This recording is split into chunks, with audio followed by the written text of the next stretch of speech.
Bandidos colocam fogo em ônibus durante ação em Vila Velha. Houve correria entre moradores de São Torquato. Agora à noite, os coletivos do Transcol vão funcionar em esquema especial após o ataque.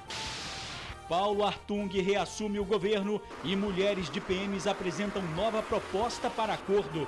Elas abriram mão do reajuste para os militares. A hora da virada. Comerciantes que amargaram prejuízos recebem ajuda para retomar as vendas. Podem adquirir produtos a preço de custo. Casas lotéricas lotadas nesta segunda-feira. É o capixaba pagando as contas atrasadas após uma semana de comércio fechado. Carro pega fogo em Vitória. Depois, uma explosão assustou os moradores. O veículo era movido a gás. Cadê Dona Maria da Glória? É a pergunta que parentes da idosa de 67 anos fazem na porta do DML. A informação é de que ela teria morrido num hospital, mas até agora a família busca pelo corpo. A febre amarela no Espírito Santo subiu para 7 o número de mortes confirmadas. A Secretaria de Saúde pede para que moradores de áreas de risco voltem a se vacinar. E Caminhada pela Paz reúne milhares de pessoas na praia de Camburi nesse domingo. A gente volta em 1 minuto.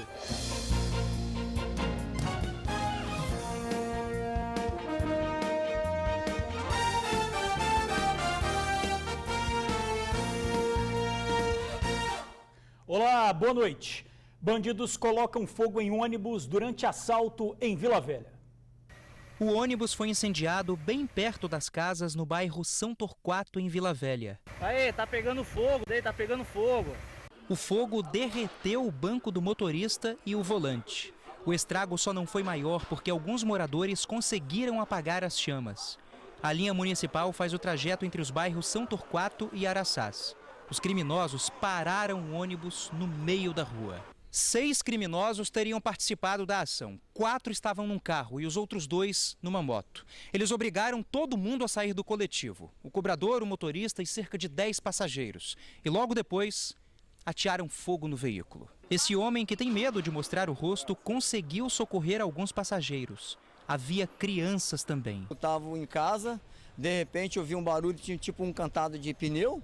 E disse, e nisso o pessoal começaram a correr. Nisso eu vim, peguei 4 crianças, botei dentro de casa e mais 5 adultos. Após o incêndio, os bandidos deixaram o galão de combustível para trás e chegaram a tentar fazer um toque de recolher na região. Eles passaram mandando fechar a porta, todo mundo, inclusive tem um restaurante aqui do lado que fechou as portas, né? Tava cheio, fechou as portas, tipo uma espécie de toque de recolher. Até agora, nenhum dos criminosos foi preso, mas o Síndico Rodoviários informou que o carro usado pelos bandidos na fuga já foi identificado. Após o ataque, somente a aviação Sanremo retirou os ônibus das ruas. Os outros coletivos do sistema Transcol funcionam até a meia-noite entre os terminais e as linhas alimentadoras até 9 da noite. Mulheres de PMs abrem mão de reajuste salarial para os policiais e enviam nova proposta para o governo. Com o reforço na segurança, o capixaba voltou hoje à rotina. Hoje também o governador Paulo Artung reassumiu o cargo. Paulo Artung reassumiu o governo do estado nesta segunda-feira e no primeiro dia de retorno ao cargo se reuniu com o ministro da Justiça e Segurança Pública, José Levi Melo do Amaral. A reunião no Palácio Anchieta foi para discutir a atuação das forças de segurança no estado. Mais de 3.000 militares das Forças Armadas fazem a segurança da população em todo o Espírito Santo. Aos poucos, o capixaba vai retomando a vida. A semana se iniciou com um trânsito movimentado, escolas e unidades de saúde abertas. Os ônibus voltaram a circular. Foi possível encarar a rotina de trabalho.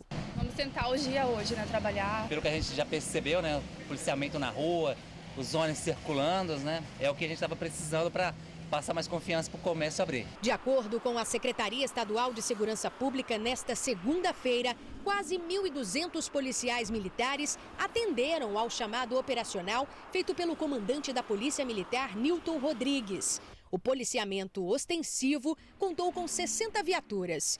Apesar do retorno parcial dos policiais militares às ruas do estado, o movimento de familiares em frente ao batalhão continua. Na tarde desta segunda-feira, a comissão de negociação formada por mulheres de militares decidiu enviar ao governo uma proposta para dar fim ao movimento. Neste novo acordo, elas abrem mão do reajuste salarial dos PMs em troca de melhores condições de trabalho para os militares. Um documento foi preparado com o auxílio da Associação de Sargentos e Subtenentes do Espírito Santo e encaminhado ao governo estadual. Por enquanto, não há uma posição do governo sobre a nova proposta apresentada pelas mulheres dos PMs. E o número de policiais que se apresentaram para o trabalho nesta segunda-feira subiu para 1.743. 81 viaturas ajudaram no policiamento. A Ilza está vivendo um drama. A mãe dela, que estava internada no hospital, teria morrido, mas até agora a família não localizou o corpo, nem mesmo os documentos da idosa. Ilza tem vivido dias com uma dúvida cruel. Onde está a mãe dela? Segundo Ilza, Maria da Glória Ferreira, de 67 anos, ficou por 58 dias internada neste hospital em Vila Velha. Ela feriu o dedo e, por ser diabética, precisou passar por uma amputação. A família de Maria afirma que na última quinta-feira recebeu uma ligação deste hospital informando que a idosa havia recebido alta. O genro veio até o local e aqui recebeu uma nova informação. Dona Maria havia sido transferida para o Hospital Antônio Bezerra de Faria, também em Vila Velha. O genro foi até o hospital e lá disseram que Dona Maria havia falecido. E a confusão não parou por aí. Os documentos dela tinham desaparecido e ninguém soube informar onde estaria o corpo da idosa. Falaram que ela não estava mais lá, já tinha entrado em obra. E os documentos dela sumiu. A gente foi para procurar os documentos dela no hospital que ela estava, não estava mais lá. Conversando com a assistente social falou que não vai dar conta do documento dela. Até agora eu não vi o corpo dela, ninguém me fala nada. No departamento médico-legal também não encontraram Maria da Glória. Na semana passada, policiais civis que atuam no DML em Vitória lidaram com uma rotina atípica. A superlotação de corpos causou transtornos. Nesta segunda, a cena já era bem diferente. Resultado de um trabalho intenso para periciar tantos corpos. Eles trabalharam com afinco, né?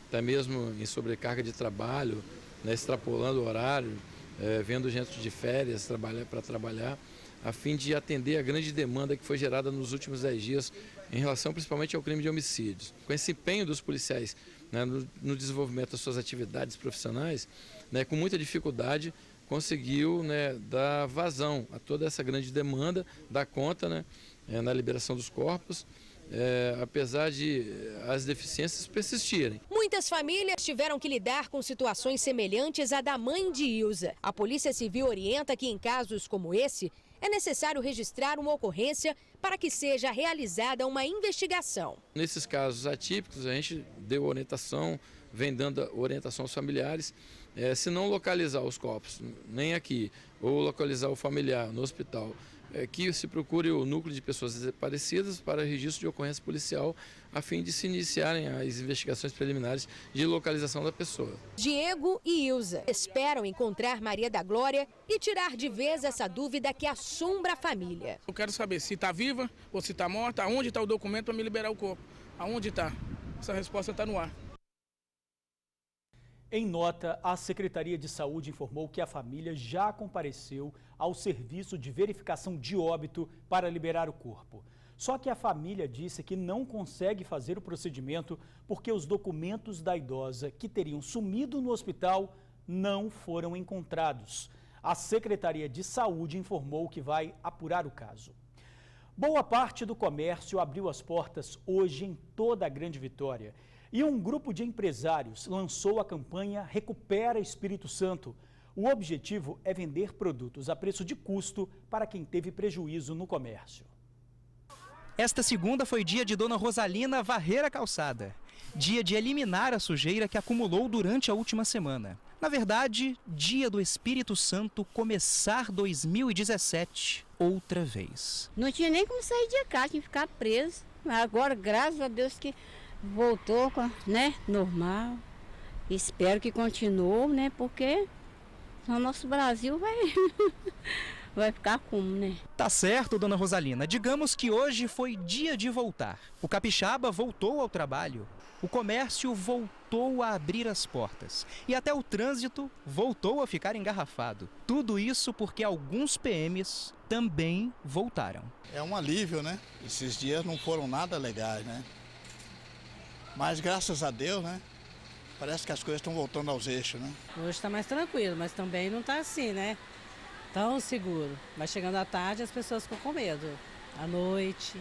Não está 100% ainda, mas a sensação está voltando ao normal, né? Já, com certeza. Aí já está mais tranquilo. Mas essa volta ao normal não é tão automática e rotineira assim, não. Pensando no comércio, por exemplo, é difícil se recuperar de um prejuízo gigantesco da noite para o dia. É por isso que tem gente que resolveu ajudar e dar um empurrãozinho. É o caso de estender a mão mesmo. A loja do Luiz Alberto é especializada em acessórios elétricos e hidráulicos. Ele vai vender materiais para lojistas que tiveram estabelecimentos depredados. Tudo a preço de custo. A gente, como empresa, a gente tenta ajudar da melhor forma possível. Então a gente vai estar fornecendo, né, materiais, produtos para essas empresas poderem se reerguer. Esse é um projeto promovido pelo CDL Jovem e já tem cerca de 50 fornecedores dispostos a ajudar. Não foi à toa que recebeu o nome de Recupera ES. Busca unir empresas que queiram ajudar o pequeno lojista que sofreu diante do caos que a gente viveu, todos aqueles que sofreram arrombamento, saqueamento. Eles podem recorrer a essa rede para que, através das empresas da rede, ele consiga obter produtos e serviços a preço de custo. É o Espírito Santo tentando varrer para bem longe os efeitos absurdos da semana mais turbulenta dos últimos anos. Para participar da campanha é só acessar o site recuperaes.com.br. Casas lotéricas lotadas nesta segunda-feira. É o capixaba pagando as contas atrasadas depois de uma semana de comércio fechado. Mas teve gente que, mesmo enfrentando fila, voltou para casa sem conseguir fazer o pagamento. Um especialista em direito do consumidor diz o que fazer. Só se escorando mesmo para aguentar a espera. Não tinha para onde correr, não. Era fila para tudo quanto é canto. O pessoal está correndo para pagar para não precisar pagar juros amanhã. É esperar, ter paciência. O seu Valdo aproveitou o horário de almoço para dar uma circulada pelo centro da capital. Deu aquela olhadinha na porta de várias lotéricas e até que se deu bem. Essa foi uma das mais vazias que eu encontrei. Tinha que pagar as contas tudo no horário de almoço. Exatamente. Já ultrapassei, né? Mas o patrão vai entender, tá entendendo a situação, né? Foi uma semana de portas fechadas no comércio da região metropolitana de Vitória. Justamente no melhor período do mês, os 10 primeiros dias correspondem a 40% do faturamento mensal das lotéricas. O baque financeiro para toda a rede lotérica foi imenso e eu não sei se a gente vai ter condições de, ao longo do mês, de conseguir alavancar alguma coisa para poder cobrir um pouco desses prejuízos, porque o mês de fevereiro já tem 28 dias. Com mais o carnaval e os 8 que ficamos parados, não vai dar nem 10 dias para a gente trabalhar. E o pior foi que muita gente enfrentou fila à toa. Alguns boletos só podem ser pagos nas casas lotéricas até a data do vencimento. Depois disso, o sistema trava ou, em outros casos, o consumidor tem que pagar uma multa que pesa no bolso. E aí, hein? O que fazer? Vai pagar com juros mesmo? Tem que pagar, né? Não pagar, como é que faz? Calma, seu Paulo, não é por aí não. Nesse momento, o que conta é uma conversa com os credores. Depois de tudo que aconteceu, o bom senso pode ajudar. Bom, eu orientaria o consumidor a procurar as empresas que ele tenha, né, os seus débitos e negociar. As pessoas, muitas vezes, por receio, não é, de usar uma ferramenta eletrônica, por esse excesso de fraude que tem por aí, acabam que não optam por esse tipo de serviço. E então aí eu aconselho a negociação direta, que vai haver o bom senso. E se o diálogo não der em nada, o consumidor pode recorrer ao PROCON para tentar solucionar o problema. Especificamente na lei, não existe a obrigatoriedade das empresas não cobrarem os juros, não é? Aí não é uma questão de penalização, é uma questão de bom senso, tanto para uns quanto para os outros. Carro explode e assusta moradores na capital. O veículo era movido a gás.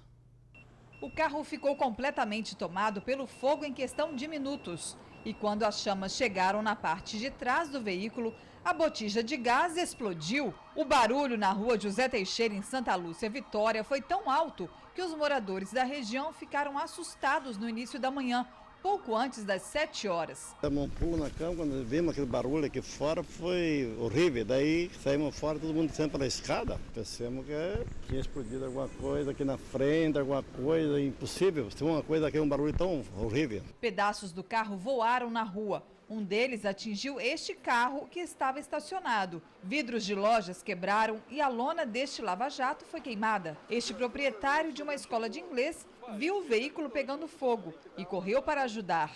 Ele e o dono do veículo usaram extintores de incêndio, mas as chamas não apagavam. A gente pegou o extintor da escola, o extintor do carro dele e nada. Quando viu que pegou fogo, ainda empurramos um pouco, porque tinha os carros estacionados aqui. Aí pegou fogo até os bombeiros chegarem. Os bombeiros chegaram e controlaram as chamas. Homens do Exército também foram ao local para dar segurança. Como o fogo estava alto, parte da fiação elétrica se rompeu e a companhia de luz teve que cortar a energia. O carro não tinha seguro, só restou a carcaça queimada. A febre amarela no estado. 7 mortes foram confirmadas. A Secretaria de Saúde faz um apelo. Pede para que moradores de áreas de risco voltem aos postos para se vacinar. Subiu para 7 o número de mortes confirmadas por febre amarela no Espírito Santo. Outras 7 estão sob investigação. Todas as vítimas moravam na zona rural. Até agora, a Secretaria Estadual de Saúde registrou 134 casos suspeitos de febre amarela no Espírito Santo. 14 foram descartados através de exames e 25 estão confirmados. Em 15 municípios do interior, mais de 80% dos moradores já foram vacinados contra a doença. Nos outros 45, que fazem parte das áreas consideradas de risco, mais da metade da população foi imunizada. A gente faz de novo um apelo à população da área rural que procure a vacina. As unidades de saúde estão com estas vacinas para fazerem 100% da população desses 60 municípios que já estão na lista dos municípios de vacinação cautelar, e é de extrema importância que a gente faça isso o mais rápido possível. Bom, pelo menos aqui na Grande Vitória, segundo as prefeituras, a vacinação contra a febre amarela deve ser retomada nesta terça-feira. E na Serra, além do atendimento normal nas unidades de saúde, vai acontecer um mutirão no Parque da Cidade, em Laranjeiras. Por causa da paralisação da Polícia Militar, muitas prefeituras do interior não conseguiram buscar as doses da vacina no centro de distribuição aqui da capital. Mas, segundo o governo, isso não vai prejudicar o trabalho nas unidades de saúde dessas regiões ao longo da semana. Todos os municípios têm quantidade de vacina que dá para trabalhar essa semana, e a gente tem vacina para fazer reposição para aqueles que precisarem. O domingo foi de caminhada pela paz em Camburi, Vitória. Centenas de pessoas lotaram a orla de Camburi, em Vitória. Famílias inteiras vestidas de branco saíram às ruas para pedir que a paz retorne ao Espírito Santo. Uma multidão que por mais de uma semana não se sentia segura nem para sair de casa. A gente quer paz, né, no estado todo, que todo mundo volte às ruas, volte a trabalhar, volta para fazer o que tem que fazer, né? Porque a situação estava ficando feia mesmo. A maioria dos participantes seguravam balões brancos. Homens da Força Nacional, do Exército, da Polícia Militar e da Guarda Municipal estavam espalhados por toda a extensão da orla. Desde o último sábado, policiais militares foram orientados pelos comandos a retornarem às ruas. A determinação é de que o serviço seja assumido no meio da rua, em pontos espalhados pelas cidades. Durante a caminhada, vários pedidos para que tudo volte à normalidade. E a seguir, novas informações sobre a questão da segurança no estado. A gente já volta. Ainda não há uma posição do governo sobre a nova proposta apresentada pelas mulheres dos PMs. Elas abriram mão do reajuste salarial e pedem melhorias nas condições de trabalho. Nesta segunda-feira, mais de 1.700 policiais militares se apresentaram para o trabalho. 81 viaturas foram para as ruas. O capixaba voltou à rotina. O reforço na segurança continua sendo feito pela Força Nacional e homens das Forças Armadas. Hoje, o ministro da Justiça e Segurança Pública esteve reunido no Palácio com o governador Paulo Artung. O objetivo foi avaliar os trabalhos em todo o estado. A gente espera que logo haja um consenso para o fim do movimento na Polícia Militar, com todo o efetivo de volta às ruas. Muito obrigado por assistir ao jornal, pela companhia de sempre, uma boa noite e eu te espero amanhã.